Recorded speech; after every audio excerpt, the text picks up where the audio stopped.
Kita baca beberapa ayat di Matius 16. Satu ketika ya Yesus bertanya kepada murid-muridnya, ya. Kita bacakan di ayat 13 ini. Setelah Yesus tiba di daerah Kaisarea Filipi, ia bertanya kepada murid-muridnya, "Kata orang, siapakah anak manusia itu?"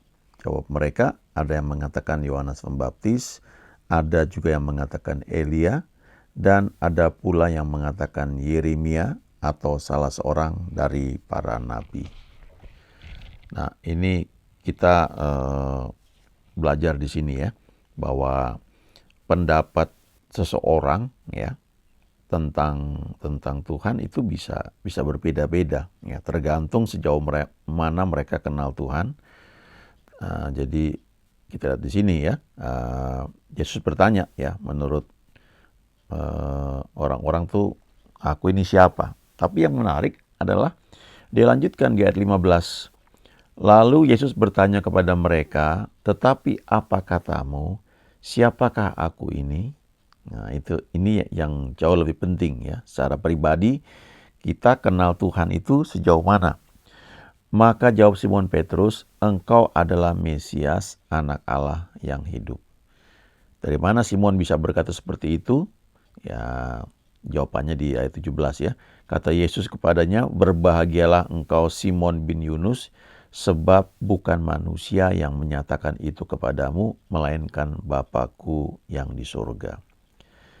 Tapi tentunya hal ini bisa terjadi juga karena memang Simon itu ada bersama-sama dengan Yesus. Ya, jadi dia makin kenal siapa Yesus ini, ya, siapa yang disebut anak manusia ini. Sementara orang lain mengatakan, ada yang bilang itu Yohanes Pembaptis, ada yang bilang itu Elia atau seorang nabi yang lain ya. Itu pendapat orang ya, bisa berbeda-beda antara satu dengan yang lain.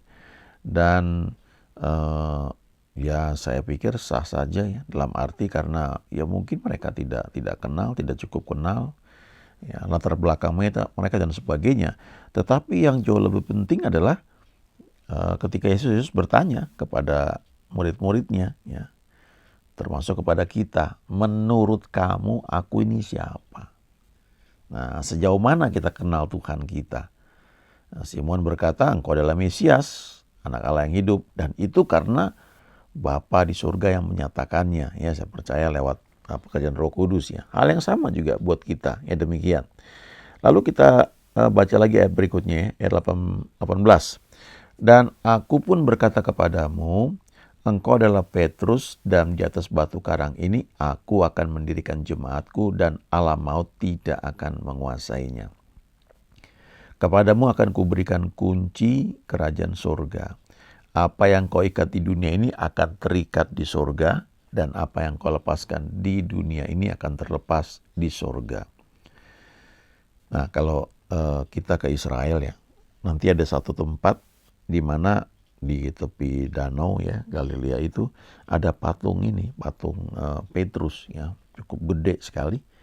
Dan di situ patung Petrus itu dia sedang memegang kunci ya. Nah, itu yang dari ayat ini ya diambil. Aku memberikan kepadamu kunci kerajaan surga. Ya. Apa yang kau ikat di dunia ini akan terikat di surga. Apa yang kau lepaskan di dunia ini akan terlepas di surga. Dari situ banyak yang menafsirkan bahwa Simon inilah yang nanti yang jadi penjaga pintu surga ya, karena dia yang pegang kunci kerajaan surga. Nah, dalam bahasa aslinya ya, dalam bahasa Inggris kalau kita lihat misalnya ya, itu sebenarnya terjemahannya, kepadamu akan kuberikan kunci-kunci kerajaan surga. Ada banyak hamba Tuhan yang bagikan ayat ini, tapi salah satu yang bagikan itu menarik ya. Dia bilang bahwa di atas pengakuan Petrus ini ya, bahwa Yesus adalah Mesias, anak Allah yang hidup, di situ Tuhan mendirikan jemaatnya. Di atas pengakuan itu ya, jemaat yang kuat dan jemaat yang alam maut tidak akan menguasainya. Tapi yang menarik adalah kita baca ayat berikutnya ya. Sejak waktu itu Yesus mulai menyatakan kepada murid-muridnya bahwa ia harus pergi ke Yerusalem dan menanggung banyak penderitaan dari pihak tua-tua, imam-imam kepala, dan ahli-ahli Taurat, lalu dibunuh dan dibangkitkan pada hari ketiga. Perhatikan ayat 22. Tetapi Petrus menarik Yesus ke samping dan menegur dia, katanya, Tuhan, kiranya Allah menjauhkan hal itu. Hal itu sekali-kali takkan menimpa engkau. Lalu ayat 23. Maka Yesus berpaling dan berkata kepada Petrus, enyahlah iblis. Engkau suatu batu sandungan bagiku sebab engkau bukan memikirkan apa yang dipikirkan Allah, melainkan apa yang dipikirkan manusia. Ini kisah ini di Injil Markus juga ada ya. Nah, menariknya adalah ketika Yesus bertanya kepada murid-muridnya, menurut kalian aku ini siapa?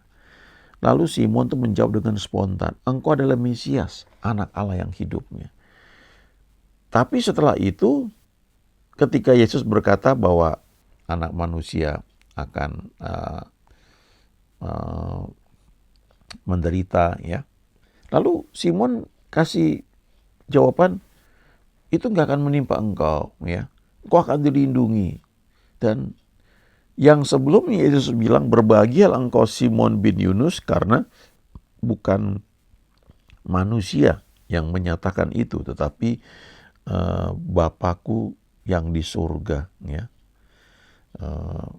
Lalu kan ini kan kalau kita baca kisahnya ini kan berlanjut dengan cepat ya. Hanya dalam selang waktu mungkin berapa menit, Yesus langsung bilang, enyahlah iblis ya. Engkau satu batu sandungan bagiku ya. Lalu dikatakan, sebab engkau bukan memikirkan apa yang dipikirkan Allah, melainkan apa yang dipikirkan manusia. Jadi ternyata ya, orang yang dekat dengan Yesus pada masa itu pun ya, Simon itu bisa mendapatkan pewahyuan dari Bapa di surga bahwa Yesus ini adalah Mesias, anak Allah yang hidup. Tetapi dalam selang waktu beberapa menit itu dia cara berpikirnya dipengaruhi oleh masukan dari iblis ya. Karena Yesus kan bilang di sini, enyahlah iblis ya. Dia berkata kepada Petrus, tapi dia bilang enyahlah iblis. Artinya iblis ini berusaha masuk mempengaruhi Yesus lewat perkataan Simon. Kalau sebelumnya Simon itu menyampaikan sesuatu yang dia dapat dari Bapa di surga, tapi dalam selang beberapa menit ternyata dia menyampaikan pesan yang ditaruh dalam pikirannya oleh iblis. Jadi Yesus ini memang berpaling ya, menegur Petrus, tapi sebenarnya dia tidak hanya bilang, Petrus, kamu ini pikiran kamu dipengaruhi oleh iblis, tapi dia langsung tahu ini yang mesti ditengking ini iblis yang masuk lewat Simon ya untuk menghambat tugas yang dipercayakan oleh Allah Bapa itu kepada Yesus. Ya. Nah, kita belajar di sini bahwa ternyata ini kan konteksnya Yesus waktu itu kan belum naik ke surga ya, belum mati, belum dibangkitkan dan belum naik ke surga, dan Roh Kudus belum dicurahkan dengan bebas ya, dengan banyak sekali semua orang menerimanya seperti zaman sekarang ya. Tapi segitu pun ya, pada masa itu yang Simon ini kan istilahnya ring satu ya, orang yang dekat dengan Yesus, yang selalu bersama-sama dengan Yesus, dia pun bisa dalam sekejap itu yang tadinya mendapatkan pewahyuan dari Bapa di surga, lalu beberapa menit kemudian dapat ide dari iblis ya. Walaupun suatu itu katanya baik ya. Nah, kenapa bisa begitu ya? Karena dikatakan di sini dibilang, engkau bukan memikirkan apa yang dipikirkan Allah, melainkan apa yang dipikirkan manusia. Jadi kita ini waktu kita lahir ke dunia, kita menerima pendidikan, kita dibentuk cara berpikir kita, ya, mindset kita. Ada satu cara berpikir yang terbentuk tergantung tradisi, ya, budaya, sekolah yang kita lalui, ya, pendidikan yang kita terima, itu membentuk satu pola cara berpikir, dan itu juga menjadi satu stronghold, ya, suatu benteng. Ada hamba Tuhan yang cerita begini, ya, ketika seorang dilayani pelepasan atau seseorang yang mungkin sekian tahun itu tidak mengenal Tuhan, tapi waktu dia mengenal Tuhan, lalu dia didoakan banyak hal, maka ketika yang tadinya dia banyak pikirannya dipengaruhi oleh iblis, ya, iblisnya udah nggak ada, ya, sekarang ada Roh Kudus dalam hatinya, dia jadi ciptaan baru, ya, karena sudah terima Tuhan Yesus, yang tidak bisa berbuat dosa lagi, rohnya itu roh yang sempurna, tapi pikirannya itu kan ada di jiwa, ya. Nah, jiwanya ini yang butuh waktu, ya, untuk mengalami proses sanctification, ya, proses penyucian. Nah, di situ masih ada, ya, cetakan cara berpikir itu masih ada, ya, strongholds-nya itu masih ada. Butuh waktu itu untuk digerus, ya, istilahnya diberi air firman Tuhan sampai airnya mulai rontok, ya, dan mulai punya pola pikir yang baru seperti yang Tuhan mau, dan itu butuh waktu, ya. Jadi seringkali ini terjadi, ya, di banyak tempat dalam hidup kita juga. Kita mendapatkan tuntunan dari Tuhan, kita sudah doa, puasa, dapat rema, jelas, ya, Tuhan bicara satu hal. Tapi dalam penerapan selanjutnya, karena kita berinteraksi dengan banyak orang, ya, lalu tidak selalu kita bisa atau kita mau menyediakan waktu bersekutu dengan Tuhan, ya. Akibatnya berbagai macam cara berpikir, ya, cara menafsirkan apa yang Tuhan katakan itu masuk menguasai kita, dan kita nggak sadar akan hal itu. Makanya kalau kita baca Tuhan Yesus pagi-pagi benar waktu hari masih gelap, ia pergi keluar. Ia pergi ke tempat yang sunyi dan berdoa di sana. Nah, kenapa dia perlu berdoa pagi-pagi? Sebelum pikirannya itu dipengaruhi dengan banyak hal-hal yang orang-orang tawarkan atau orang lain minta. Bahkan hal-hal yang mungkin baik, yang logis, ya. Saya ingat dulu ketika seorang teman, dia sudah lulus dan dia bekerja di perusahaan yang bagus, ya, lalu dia merasakan panggilan dari Tuhan, ya, untuk melayani sepenuh waktu. Saya nggak tahu detailnya gimana, ya, tapi hebat juga dia langsung berhenti, ya. Dan dia masih berusaha tetap melayani Tuhan, ya, dengan apa yang dia tahu. Dia ketemu banyak hamba Tuhan, ya, hamba Tuhan yang sekarang juga dipakai bangun gereja yang besar, ya. Nah, dia melayani. Nah, lalu dia ketemu seorang rekan, ya, kakak rohani yang beberapa tahun di atas kami, ya, yang dia melayani di satu gereja, ya.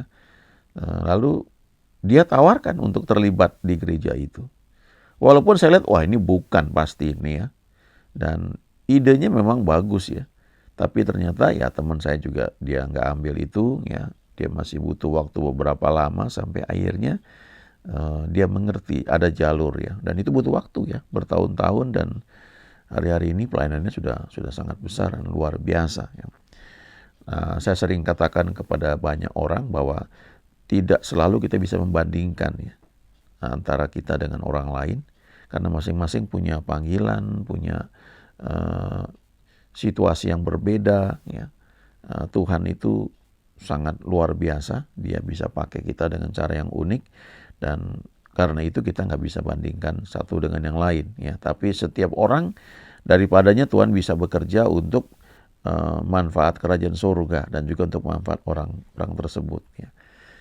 Nah, kalau misalnya katakanlah teman saya itu ketika dia memutuskan untuk full time, lalu dia segera mengambil, ya, tawaran yang ada, ya, mungkin hasilnya tidak seperti sekarang, ya.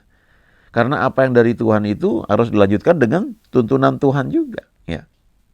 Kita bersyukur karena di perjanjian baru ini kita diberikan Roh Kudus yang mengajar kita, mendampingi kita. Ya, di Yohanes 16 ayat 12-13 dikatakan, masih banyak hal yang harus kukatakan kepadamu, tetapi sekarang kamu belum dapat menanggungnya. Ini perkataan Yesus kepada murid-muridnya waktu itu ya. Tetapi apabila ia datang, yaitu Roh kebenaran, ia akan memimpin kamu ke dalam seluruh kebenaran. Sebab ia tidak akan berkata-kata dari dirinya sendiri. Tetapi segala sesuatu yang didengarnya, itulah yang akan dikatakannya, dan ia akan memberitakan kepadamu hal-hal yang akan datang. Nah, ini menjadi bagian kita. Bagaimana kita membangun hubungan pribadi dengan Tuhan. Bersekutu dengan Dia, membiarkan Roh Kudus mengajari kita. Dan ini sifatnya pribadi, masing-masing kita. Yesus tadi, ya saya sebutkan pagi-pagi benar, ia bangun, ia pergi keluar ke tempat yang sunyi, dan dia berdoa di sana. Sehingga waktu dia ketemu dengan orang lain, ketemu murid-muridnya, dia nggak dikendalikan oleh keadaan. Waktu murid-muridnya menemukan dia, mereka bilang, "Guru, banyak orang mencari engkau." Ya. Lalu dia bilang, "Ayo kita pergi ke tempat lain." Jadi dia nggak digerakkan oleh tekanan ya atau lingkungan. Ya. Nanti di bagian lain kalau kita baca, waktu siang hari dia juga pergi. Ya. Lalu malam hari ya, setelah selesai pelayanan, biasanya tuh euforia. Euforia itu ada menikmati satu sukacita karena pelayanan berhasil, baik dan sebagainya. Nah, itu seringkali justru di situ ya, saat celah kita bisa diberi ide yang kelihatannya baik tapi bukan dari Tuhan ya, oleh iblis ya. Mungkin kita nggak sadar. Nah, ini seperti Simon ya, habis dipuji, engkau adalah Petrus ya, berbahagialah sebab bukan manusia tuh yang nyatakan itu, tapi Bapakku yang di surga. Engkau luar biasa, dipuji. Habis itu habis dipuji dia langsung kecolongan gitu ya, colongan. Lalu iblis masuk dalam pikiran dia, menyampaikan pikiran dari manusia. Nah, pikiran dari manusia itu ya seringkali logis, wajar, masuk akal, dan tidak salah secara umum. Tapi apakah itu yang memang Tuhan sampaikan atau Tuhan inginkan untuk kita lakukan? Itu hal yang beda lagi. Jadi Yesus setelah selesai pelayanan yang luar biasa, memberi makan 5.000 orang laki-laki, plus wanita, plus anak-anak, dengan 5 roti dan 2 ikan. Habis itu dia suruh orang-orang pulang, ya, dia suruh murid-muridnya bertorak lebih dulu ke seberang, dia naik ke gunung dan dia berdoa seorang diri. Ya. Di kesempatan lain waktu siang hari, ya. Dan kalau saudara baca di bagian lain di mana dia itu tidak masuk ke kampung atau ke desa, dia di luar ya. Nah, saya percaya waktu itu adalah saat dia tuh sedang mencari tuntunan dari bapaknya saat sedang bersekutu ya. Sebab kalau dia masuk tidak dalam tuntunan dari bapaknya, dia bisa menyimpang ya. Bahkan kalau kita baca kan di taman di Getsemani, sebelum dia ditangkap kan dia berdoa sebagai manusia kan, dia datang, dia berdoa, dia takut, dia gentar, dan dia bilang, sekiranya mungkin biarlah cawan ini lalu daripada aku, tapi jangan kehendakku, melainkan biar kehendakmu yang jadi. Ya.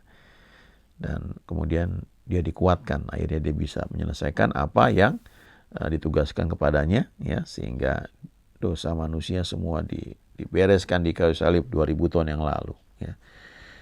Nah, jadi secara pribadi kita harus menyediakan waktu ya dengan Tuhan. Baik sekali kalau ada doa bersama di pagi hari ya. Kita bisa bareng-bareng keluarga ya, suami dengan istri, dengan anak-anak, atau kita dengar YouTube ya, atau ada lewat doa sama-sama lewat Zoom, itu menolong kita. Tapi secara pribadi kita harus bangun ya. Kita punya keintiman dengan Tuhan sendiri. Dan waktunya kita yang tentukan ya. Paling bagus memang pagi ya. Kalau sudah bisa berbahasa roh, coba aktifkan roh kita dengan banyak berbahasa roh ya.